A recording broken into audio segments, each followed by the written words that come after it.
Hello there, you're tuning into Nightline with me, Nakia Basharuddin. News making the headlines. Malaysia seeks UK court nod to recover $3.5 billion 1MDB money wrongfully paid to IPIC. And 3 suspected IS militants detained in anti-terror swoops.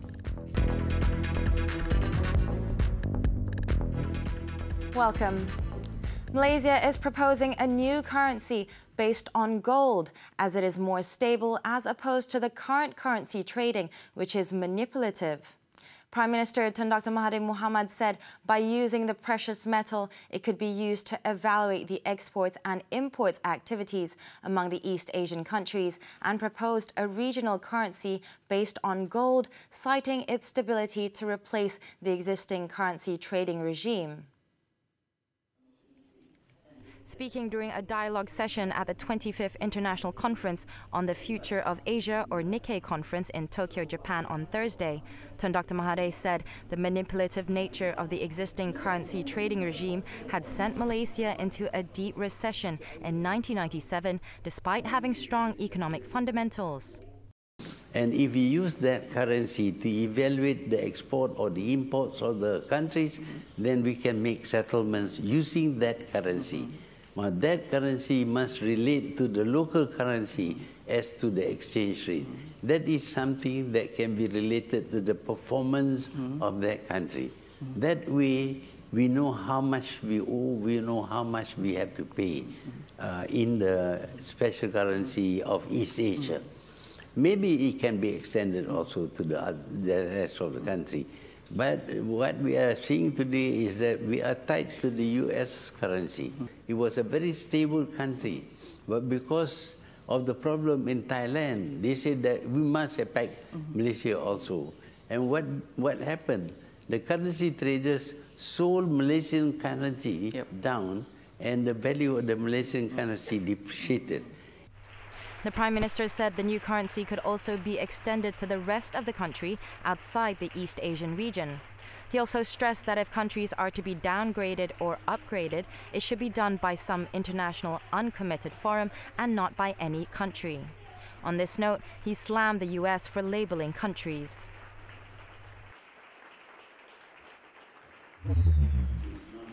At the same event, Tun Dr. Mahathir also stressed that Malaysia will make use of Huawei's technology as much as possible. Nikkei Asian Review reported that while countries, including Japan and Australia, were avoiding the use of Huawei equipment as they introduced new 5G mobile networks, the Prime Minister said Malaysia had no intention of shunning the Chinese company. He also urged the US to find common ground with China amid an escalating trade dispute between the world's 2 largest economies. Now China has excelled in one particular field, in scientific research. The US must compete with China. But at times China will win, at other times the US will win. US has got good capability to do research and development in the past. They must accept that that capability can also be found in the East. But you want to have a situation in which you are always ahead. If you are not ahead, I will ban you. I will send warships to your country. That is not competition. That is threatening people. On May 15th, the US administration added Huawei to its entity list, which bans the company from acquiring technology from US firms without government approval. To comply with the executive order, Google said it would restrict Huawei's access to future updates of its Android operating software, which powers many of Huawei's phones. Huawei on Wednesday filed a lawsuit against the US, alleging that a law that bans government agencies from buying Huawei equipment is unconstitutional. Earlier in his keynote address, Tun Dr. Mahathir said declaring war is not an option in addressing any conflict. The Prime Minister said it is imperative for every nation to avoid such a move at any cost. Citing ASEAN as an example, he said the regional bloc had successfully brought together heads of state at the negotiating table to resolve numerous issues amicably. The United Nations should be focused on how to establish peace and resolve problems through peace than through confrontations.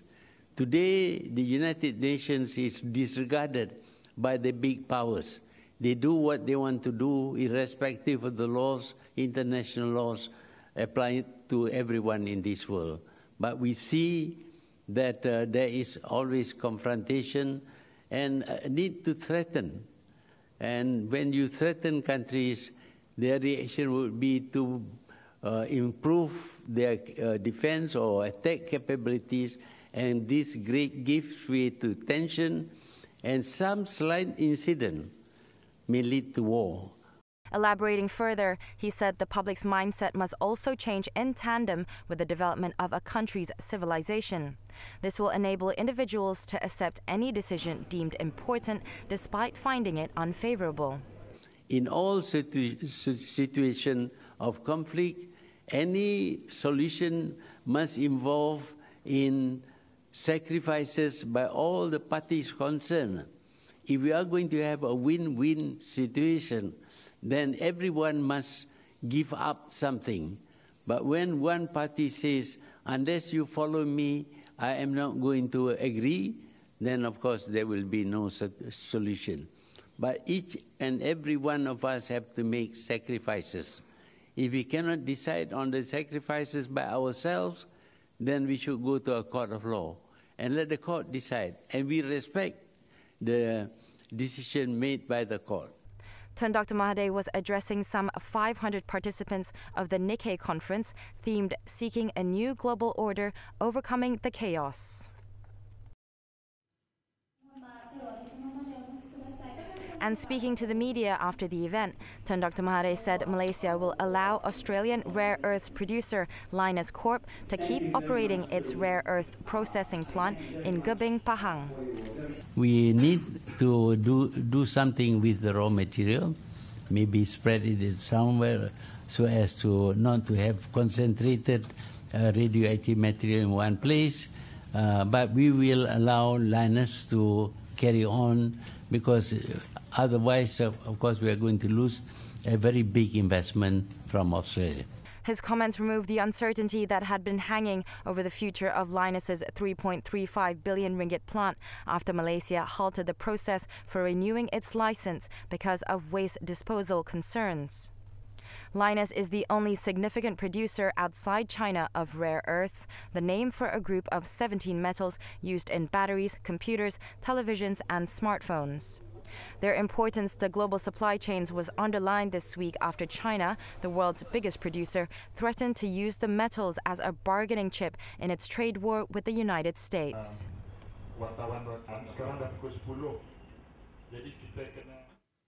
The Malaysian government is challenging a UK commercial court decision for closed-door arbitration between its debt-riddled sovereign investment fund, One Malaysia Development Berhad, or 1MDB, and International Petroleum Investment Company, or IPIC, and Abar Investments, PJS. Attorney General Tommy Thomas said both the Minister of Finance Incorporated and 1MDB have filed an application for permission to appeal against a London commercial court decision to allow arbitration proceedings to be determined behind closed doors. In a statement on Thursday, Thomas said that for now, the arbitration proceedings will proceed under the UK's court supervision.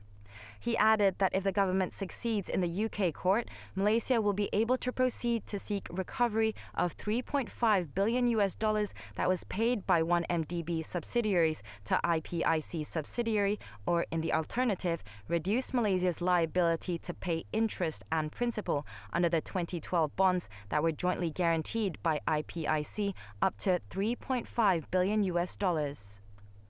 In lieu of the appeal filed, Thomas said the proceedings were steps to recover substantial amounts of money wrongfully paid by the former Prime Minister, Datuk Sri Mohammad Najib Tun Razak's administration. He stressed that, as shown by the realization of assets in recent recovery exercises, the government's efforts in seeking justice for the Malaysian people, following what has been described as kleptocracy at its worst, is bearing fruit. He said the government remains single-mindedly focused in its attempts to ensure that Malaysia's assets are recovered. Thomas also said a judge in the London Commercial Court, Justice Knowles, had described the case before him as a rare and compelling situation and agreed that there were underlying issues concerning massive fraud between the parties that must be heard first openly before arbitration. Last year, the Malaysian government filed an order to set aside a consent award that was recorded by an arbitration tribunal on May 9, 2017, between IPIC and ABAR as claimants and 1MDB and MOF Incorporated as respondents. Thomas said that under the consent judgment, Malaysia was to pay $5.78 billion to IPIC and the bond trustee over a 5-year period, a sum which he said was obtained through fraud.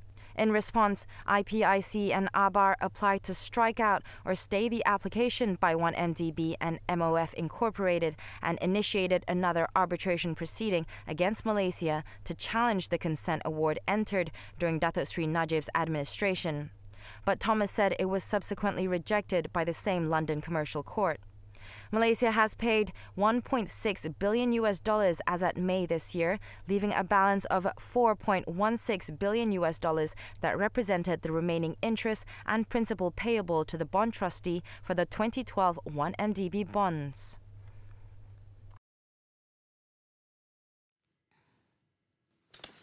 Three suspected Islamic State IS militants have been detained following anti-terror swoops in 3 states.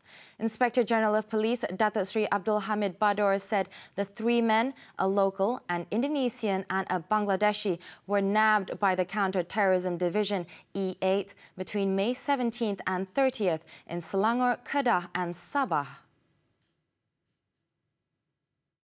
The IGP said a 42-year-old Malaysian contractor was the first arrest made at the KLIA on May 17th.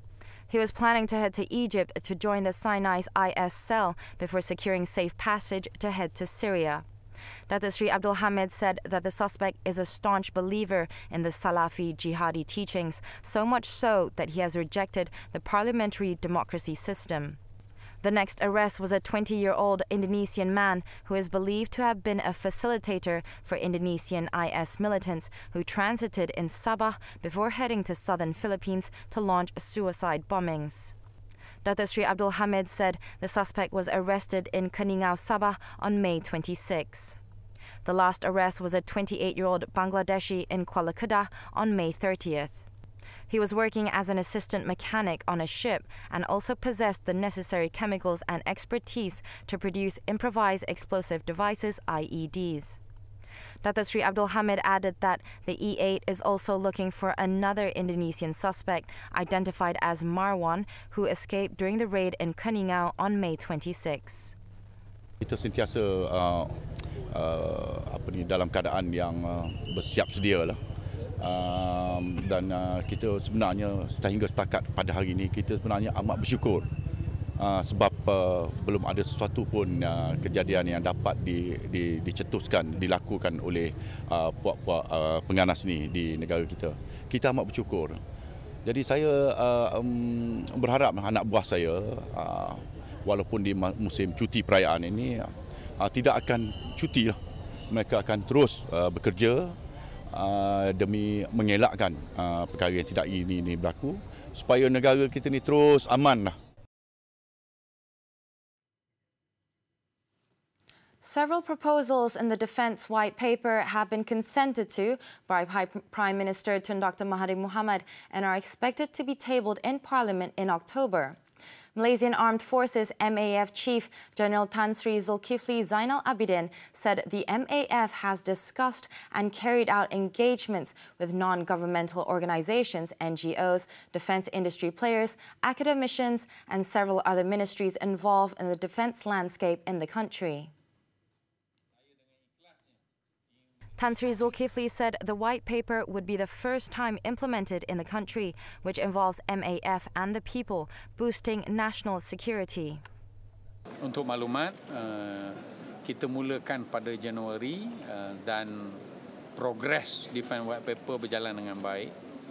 Kita telah pun membuat engagement dengan boleh dikatakan semua pihak, iaitu kerajaan, badan-badan NGO, akademia, practitioner defense industry dan juga kementerian-kementerian yang terlibat dengan keselamatan dan pertahanan.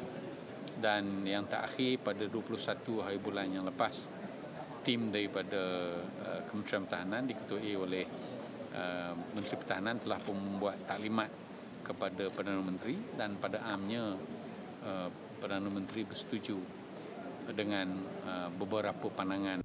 He said this in a media conference after meeting with MAF personnel in conjunction with Hari Raya Aidilfitri at Wisma Pertahanan in Kuala Lumpur.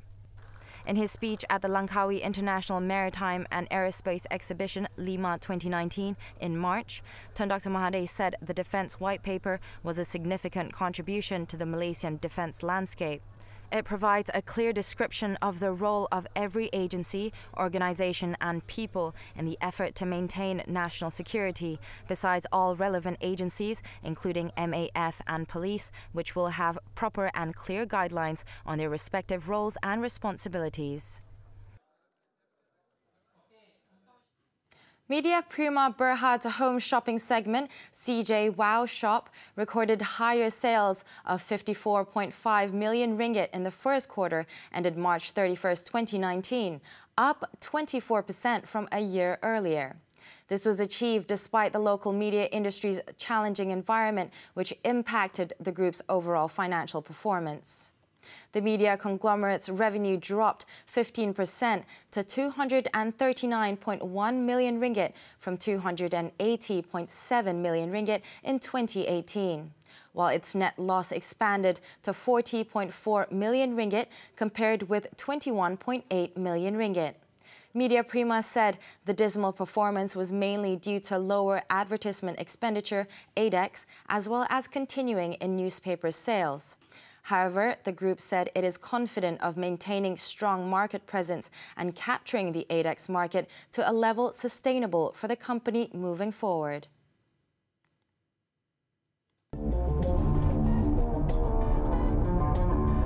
Catch the auto segment every Friday on Nightline! Woo! Wow!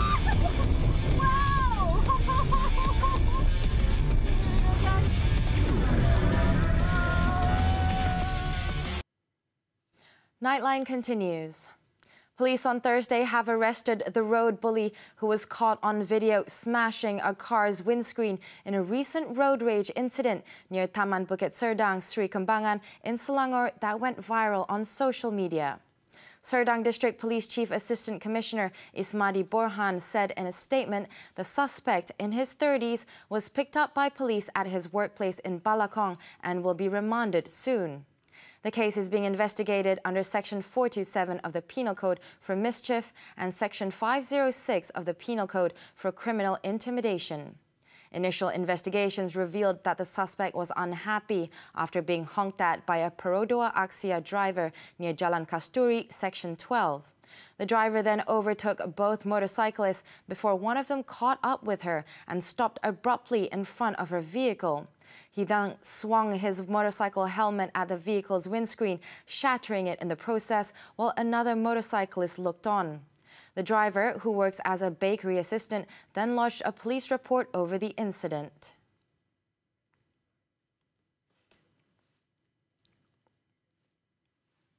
In Sarawak, a Grab driver was left wounded after he was beaten and shot by a passenger-turned-robber at Jalan Matang on Thursday. According to State Criminal Investigation Department Chief Dennis Leong, the passenger, believed to be a foreigner, had asked the victim to pull over by the roadside not far from Jintayu Strawberry Farm. As soon as the car had stopped, the suspect then pulled out a hammer and used it to hit the driver's head before firing the air gun and fled the scene on foot. The driver suffered injuries to his head and chest and was later taken to the Sarawak General Hospital for treatment. Police have launched a manhunt to trace the suspect. In Perak, at least 7 shophouses in Taiping were razed in a fire on Thursday. According to authorities, the blaze was believed to have originated from a store which sold furniture and carpets. 7 out of 20 shophouses of the 3-story building were already ravaged by the inferno when firemen arrived. No injuries or casualties were reported, and investigations are underway to determine the cause of the fire. Over in Selangor, a farmer, a burger seller, and a restaurant staff were charged at the Sepang Sessions Court on Thursday with involvement in terrorism-related activities last year. They were arrested under the Security Offences Special Measures Act, or SOSMA, on May 14th this year, after being included in the police's wanted list. The 3 individuals were charged under the Penal Code, which carries a sentence of a maximum of 30 years jail and fine upon conviction, and the court fixed July 11th for remention. Still in Selangor, over 200 motorcyclists were stopped by traffic police for not driving in the motorcycle lane at the Batu Tiga Federal Highway in Shah Alam Thursday morning. According to the authorities, further checks revealed that some of the individuals did not have a motorcycle license. Some motorcyclists even tried to avoid the roadblock by turning away and driving the wrong way before they were stopped by police. Officials said the operation was aimed at giving safety awareness to motorcyclists who did not drive in the designated lane.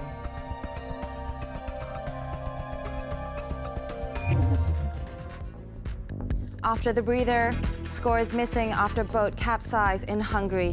Don't go away.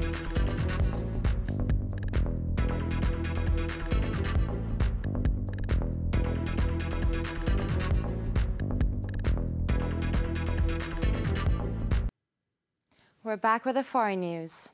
Rescue workers scoured the Danube River in downtown Budapest in Hungary on Thursday for 21 people who were missing after a sightseeing boat carrying South Korean tourists sank, killing at least 8 people.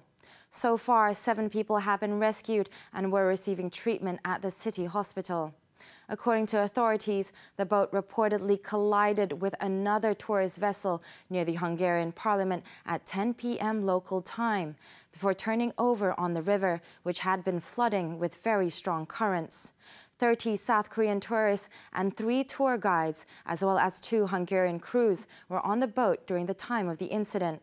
It is understood that the prospect of finding the missing victims is minimal due to the heavy rain and the fast flow of the current.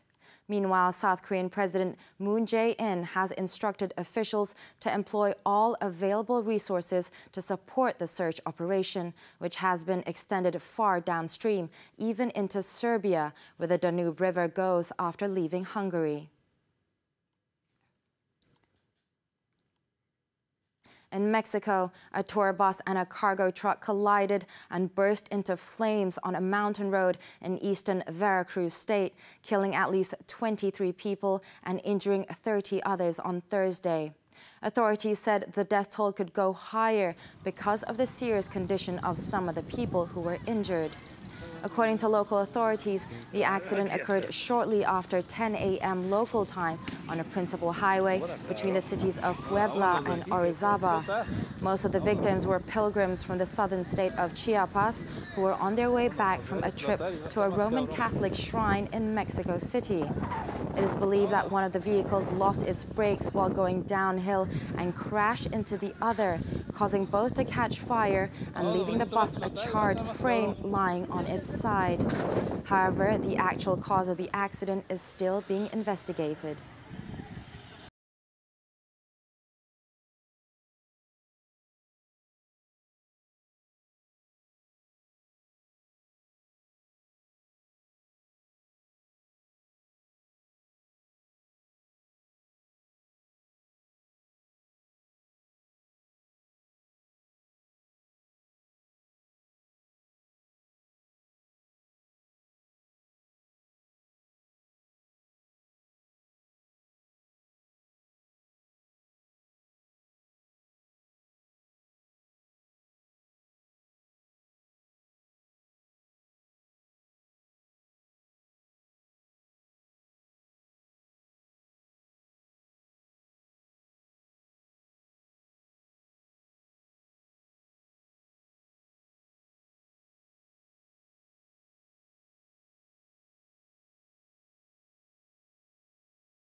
Coming up next, Sarri wants to stay at Chelsea.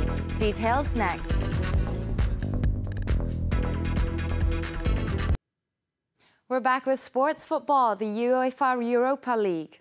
Maurizio Sarri has said he is lucky to be at Chelsea and deserves to stay on as manager after leading the club to the Europa League title and a top-4 finish in the Premier League. The Italian coach's future at Stamford Bridge has been under constant speculation, including links to a move to Juventus. But after the Blues' 4-1 win over Arsenal in Baku, Sarri said he was happy at Chelsea. I am lucky because I am in Chelsea, one of the best team, one of the best club in Premier League, in the best championship in the world. So at the moment I am happy. But of course I want to know if the club is happy, if we can improve. Sarri had secured Chelsea's place in next year's Champions League with a third-place finish in the Premier League before he led the Londoners to their third European title since 2012 in the Olympic Stadium in Baku. But many fans made it clear they did not like the Italian style after a run of poor performances in his first season at the helm, leading to reports the former Napoli manager was considering a return to Serie A. And that sports item wraps up Nightline this time around. In Italy, Mount Etna is once more in eruption due to the opening of 2 eruptive fractures, throwing thick grey clouds of smoke and ash into the skies across the Mediterranean. With that, I'm Nakia Bashiruddin. Thank you for watching and Selamat Bersahur.